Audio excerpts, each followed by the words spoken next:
전미 예수님, 오늘은 부활제 6주간 수요일입니다. 성부와 성자와 성령의 이름으로 아멘. 미리 내일도 또 말씀을 드리겠지만 저희가 5월 31일부터 본당 성지 순례를 가요. 가까운 이탈리아로 가고 이제 그러는데 2주 동안 가거든요. 5월 31일부터 6월 13일에 돌아오지만 그 주 주일 미사 강론만 간신히 올릴 것 같아요. 그래서 정말 여러분들을 못 보는 거는 너무 신나는 게 아니라 너무 안타깝지만 그래도 한 2주 동안은 복음 묵상이 없을 거라는 거 이렇게 안타까운 마음으로 이렇게 말씀드리고 또 오늘 복음 이어 가겠습니다. 오늘 복음도 역시 예수님께서 제자들의 발을 씻어 주시고 또 나는 포도나무요 너희는 가지다 이렇게 말씀하시며 이게 사실 실제로는 성체성사에 대해서 말씀을 하시는 거죠. 그게 포도나무에서 가지로 수액이 이렇게 넘어오는 것처럼 성령님께서 우리에게 오셔서 우리에게 이제 포도 열매들이 맺게 하시는 그 내용인 거죠. 근데 또 어떤 열매를 맺게 하시는가에 대해서 하시는데 오늘은 특별히 말씀을 이해하게 만드시는 분이 성령님이다라는 말씀을 이렇게 하셔요. 그때 예수님께서 제자들에게 말씀하셨다. 내가 너희에게 한 말이 아직도 많지만, 할 말이 많지만, 지금은 그것을 너희들이 감당하지 못한다. 그러니까 말씀을 감당하지 못하는 거죠. 저보고, 이제, 신학생 때 유학 가라. 그러니까 저는 가기가 너무 싫었거든요. 그 말씀을 감당하지 못해요. 저는 못 갑니다. 또 신부님 돼서도 다시 가라. 그러니까 저는 못 갑니다. 그랬더니 주교님이 주교 말을 따라야 되는지 안 따라야 되는지 한 달 동안 기도하고 다시 연락해라. 이렇게 말씀을 하셨어요. 그러니까 이제 한 달 동안 성령님을 좀 받으라는 거죠. 그 말씀을 감당할 수 있는 어떤 것이 성령님이다라고 하는 거를 이제 주교님은 아셨죠. 그래서 2주 동안은 그래도 기도를 했는데 답은 뻔하죠. 장상의 말을 순종해라. 그래가지고 그냥 나갔죠. 그러나 그분 곧 진리의 영께서 오시면 너희를 모든 진리 안으로 이끌어 주실 것이다. 진리가 이제 당신이 진리이신 거죠. 그분께서는 스스로 이야기하지 않으시고 들으시는 것만 이야기하시며 또 앞으로 올 일들을 너희에게 알려주실 것이다. 그러니까 진리이신 예수님을 이해시키는 건데 그냥 예수님의 말과 행동을 그대로 따라해요. 근데 성령님이 그대로 따라하는 것을 우리가 본 적이 없잖아요. 그래서 이게 좀 어렵게 느껴지는데 좀 이따 또 말씀을 드리겠습니다. 그분께서는 나를 영광스럽게 하실 것이다. 그렇게 똑같이 따라하는 게 영광스럽게 하는 거죠. 내 것으로 나 자신으로 그분의 말씀과 행동에 더 이상 첨가하거나 뺄 게 없는 거죠. 그냥 그대로 말해 주는데도 그것이 우리들이 예수님을 이해하고 진리를 이해하고 하는데 어떤 감당할 능력을 준다라고 말씀하시는 거고요. 아버지께서 가지고 계신 것은 모두 나의 것이다. 그렇기 때문에 성령께서 나에게서 받아 너희에게 알려주실 것이라고 내가 말하였다. 그냥 그대로 하시는데 어째서 그것이 예수님을 이해하게 만드는 것인가? 를 보면 이제 성령님과 비슷한 어떤 그런 역할을 그 예수님께서 하시는 어떤 행위와 말을 그대로 저를 오라고 해주십시오. 와라. 그러니까 가잖아요. 그러니까 이제 그대로 예수님께서 물 위를 걸으시면 나도 물 위를 걷는 거죠. 그것을 그대로 할 때 이것을 보고 예수님은 이 제자들이 보고 물 위를 걸을 수가 없잖아요. 인간이. 유령이다 막 그런단 말이에요. 그러니까 예수님을 제대로 이해를 못해요. 말씀이신 분, 진리이신 분을. 근데 누군가가 그 제자들과 예수님 중간에서 예수님이 하시는 말과 행위를 그대로 하는 걸 보니 베드로를 보니까 예수님을 이해하게 돼요. 인간을 저렇게 높여주시기 위해서 오신 분인가? 그러면은 우리들도 예수님처럼 무리를 걸을 수 있나? 이런 것들을 이해하게 되잖아요. 그러니까 중간에서 누군가가 예수님의 말씀을 받아서 그대로 전달해주는 어떤 성령님, 성령님 눈에 안 보이니까 성령님과 같은 역할을 하시는 분을 보면 되는 거죠. 특별히 제일 성령님과 가까우신 분이 성모 마리아이신 거죠. 주님의 저 말씀대로 그대로 이루어지시기를 바랍니다. 그랬더니 이해가 되는 거죠. 예수님께서 우리 안에 잉태하시려고 하시는구나. 그래서 우리를 하느님을 품은 인간, 곧 하느님의 성전으로 만들려고 하시는구나 라는 것을 우리가 성모님을 통해서 이해할 수가 있는 거죠. 그렇게 우리가 그 성령님께서는 예수님과 우리 중간에서 예수님을 이해하게 만들 수 있는, 근데 그대로 말과 행동을 하시지만 우리가 이해하게 할 수 있는 이제 그런 분이 되시는 거죠. 그래서 그렇게 성령님을 받은 베드로는 제자들이 아니라 그날 3천 명이 세례를 받았다고 그래요. 말씀, 그게 베드로가 어떤 것을 하냐면 예수님이 이제 메시아 구원자이시다라는 것을 성경을 잘 해석을 해줘요. 그러니까 그게 뭐 다 아는 거는 같은데 이미 뭔가 성령님을 받은 성령 강림 때 그런 베드로가 하니까 많은 사람들이 그 말씀을 이해하게 되더라 이거예요.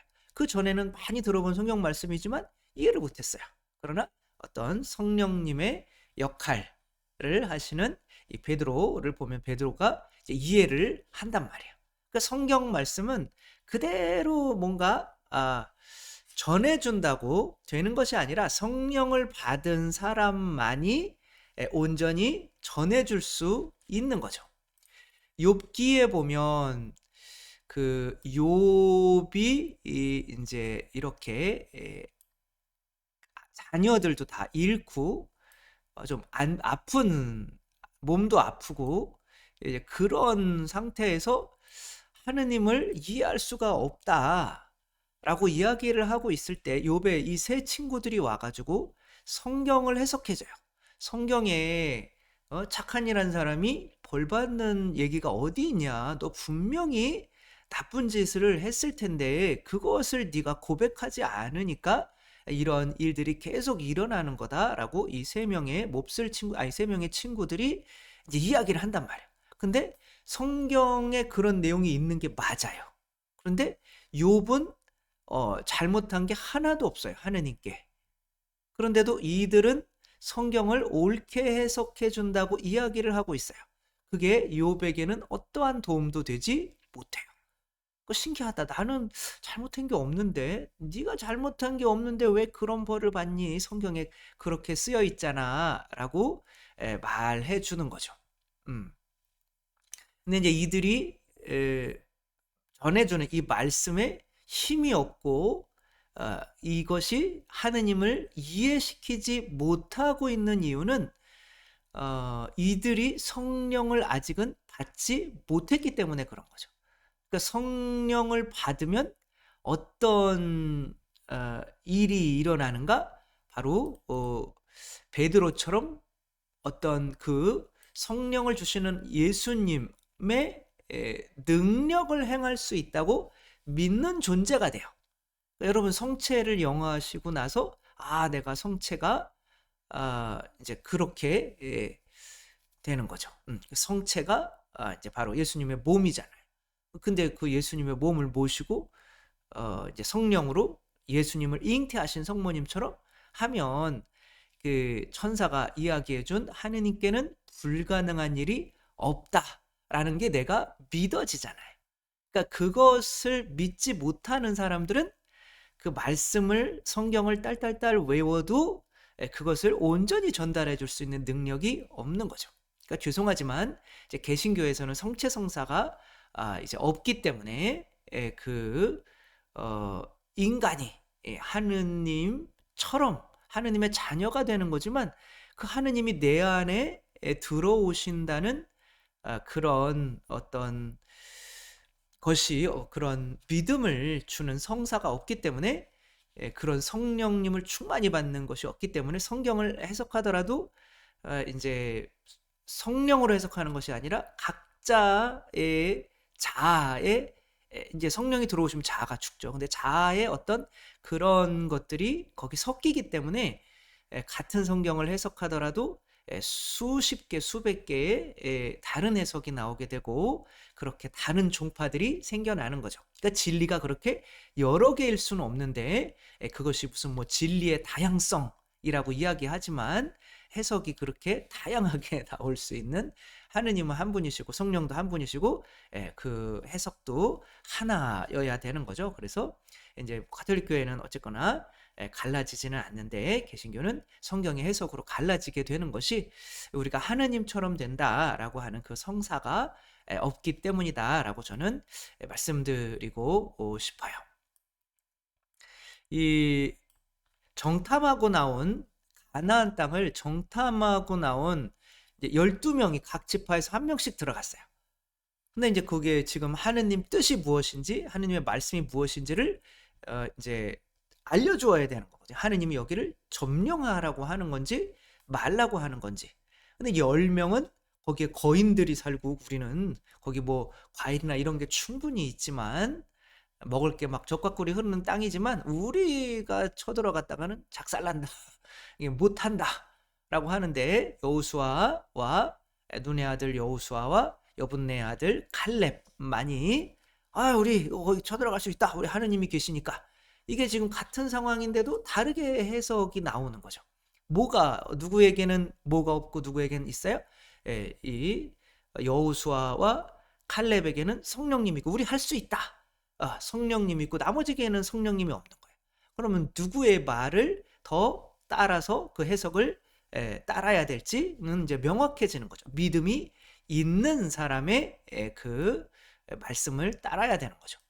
근데 이제 우리가 감히 어떻게 사람의 죄를 용서하고 신부님이 이렇게 하는데 예수님의 살과 피가 되냐 이런 일은 성경에 나와 있지만 우리는 할 수가 없다라고 하면 그만큼 그렇게 스스로 능력을 규정해 버리는 것이기 때문에 그만큼 완전한 해석이 나올 수는 없게 된다는 거죠. 이것이 에체 호모라고 하는 이 것인데 이제 기둥에 그려진 유명한 그림인데 이제 그 청소하는 할머니가 그림이 훼손이 되니까 그것을 당신 스스로 이렇게 그림을 그려내셨죠.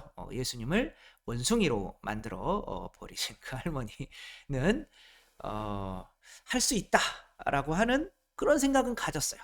그러나 그대로 전달해 주질 못하는 거. 왜? 그럴 능력이 없으니까.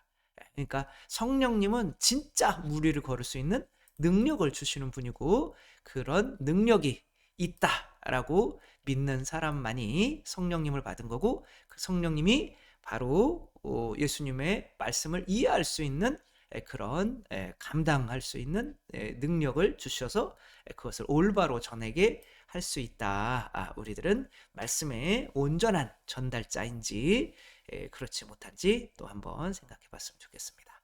주님께서 여러분과 함께 전능하신 천주 성부와 성자와 성령께서는 여기 모인 모든 이에게 강복하시어 길이 머물게 하소서. 주님을 찬미합시다. 하느님 감사합니다. 성부와 성자와 성령의 이름으로 아멘. 감사합니다. 사랑합니다.